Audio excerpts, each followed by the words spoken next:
আপনি কি কখনো এমন অনুভব করেছেন আপনার পার্টনার প্রতিদিন আপনার বাসায় ফেরেন, সংসারের সব দায়িত্বও পালন করেন, কিন্তু কেন যেন মনে হয় আপনাদের মধ্যে আর আগের মতো যোগাযোগ নেই?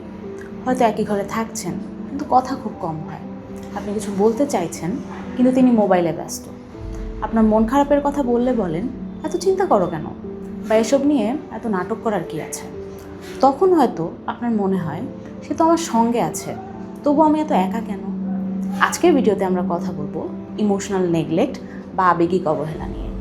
এটি কি, কেন হয়, কিভাবে বুঝবেন এবং কি করা যেতে পারে, এসব নিয়ে আজকে আলোচনা। ইমোশনাল নেগলেক্ট কি?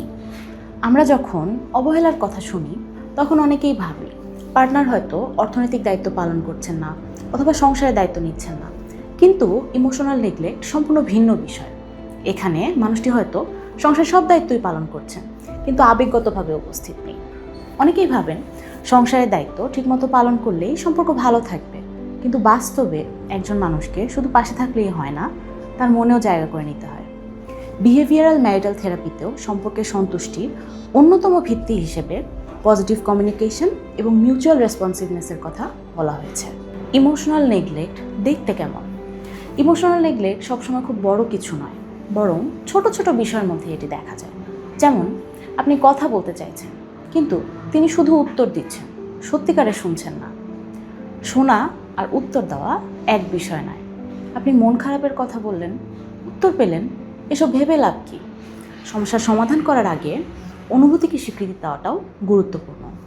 আপনাদের মধ্যে এখন প্রায় আর যদি কোনো মিনিংফুল কনভারসেশন না হয়, সব কথাই এখন বাজার, বিল, বাচ্চা, দায়িত্ব এসব নিয়ে যদি হয়, কিন্তু আজ তোমার দিনটা কেমন গেল, এই প্রশ্নটাই আর করা হয়ে ওঠে না। আপনি ধীরে ধীরে নিজের অনুভূতির কথাগুলো বলাই বন্ধ করে দিয়েছেন, কারণ আপনার মনে হয় বলেও তো আর লাভ নেই। আপনি কষ্ট পাচ্ছেন, কিন্তু তিনি বুঝতেই পারছেন না, অথবা বুঝলেও গুরুত্ব দিচ্ছেন না। কেন এমন হয়? অনেকেই ভাবেন যদি সে আমাকে ভালোবাসতো তাহলে এমন করতো না, কিন্তু বিষয়টা কি আসলেই এত সহজ? অনেক মানুষ এমন পরিবারে বড় হয় যেখানে অনুভূতি প্রকাশ করাটার সুযোগ ছিল না। তাকে শেখানো হয়নি কিভাবে নিজের অনুভূতির কথা প্রকাশ করতে হয়, কিভাবে অন্যের কথা মন দিয়ে শুনতে হয়। আবার অনেক সময় দীর্ঘদিনের মানসিক চাপ, কাজের চাপ, অমীমাংসিত দ্বন্দ্ব বা যোগাযোগের সমস্যাও এর কারণ হতে পারে। তার মানে এই নয় যে ইমোশনাল নেগলেক্ট গ্রহণযোগ্য, বরং এটি আমাদেরকে মনে করিয়ে দেয় যে একটি সম্পর্ক নিজে থেকেই বদলে যায় না, সেটিকে সুস্থ রাখতে দুজনেরই চেষ্টা প্রয়োজন। এখন কি করা যেতে পারে? অভিযোগ দিয়ে নয়, অনুভূতি নিয়ে কথা বলা শুরু করুন। অনেক সময় আমরা রাগ বা হতাশা থেকে বলি, তুমি কখনোই আমার কথা শোনো না, কিন্তু এমন বাক্য শুনলে অন্য মানুষটি অনেক সময় আত্মরক্ষামূলক হয়ে যেতে পারে। তখন সমস্যা সমাধানের চেয়ে কে ঠিক কে ভুল সেটা নিয়ে বেশি আলোচনা হয়। এর পরিবর্তে অ্যাসার্টিভ কমিউনিকেশনের একটি কৌশল হলো আই স্টেটমেন্ট। সেটি ব্যবহার করা যেতে পারে।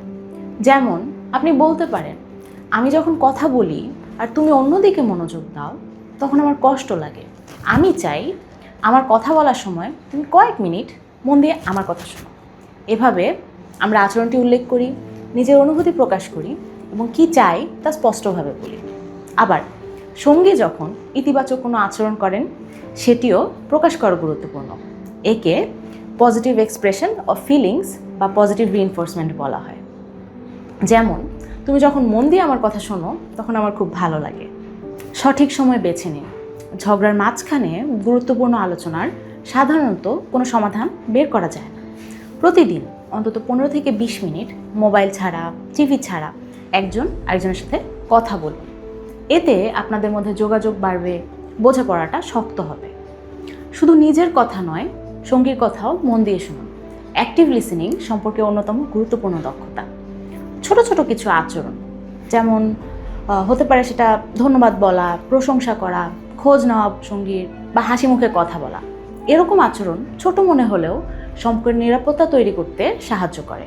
সংসারে একা লাগা মানে এই নয় যে সম্পর্ক শেষ হয়ে যাচ্ছে, তবে এই অনুভূতিকে বারবার উপেক্ষা করাও ঠিক নয়। কারণ অনেক সময় মানুষ সম্পর্ক ছেড়ে যাওয়ার আগে আবেগগতভাবে অনেক আগেই একা হয়ে যায়। যদি মনে হয় যোগাযোগের অভাব, আবেগগত দূরত্ব বা অবহেলার অনুভূতি দীর্ঘদিন ধরে আপনাদের সম্পর্কে প্রভাব ফেলছে, তাহলে বিষয়টি নিয়ে কথা বলুন। প্রয়োজনে একজন ক্লিনিক্যাল সাইকোলজিস্ট বা কাপল থেরাপিস্টের সহায়তা নিন। সাহায্য চাওয়া সম্পর্কে ব্যর্থতা নয়, বরং সম্পর্ককে গুরুত্ব দেওয়ার একটি পদক্ষেপ। ধন্যবাদ।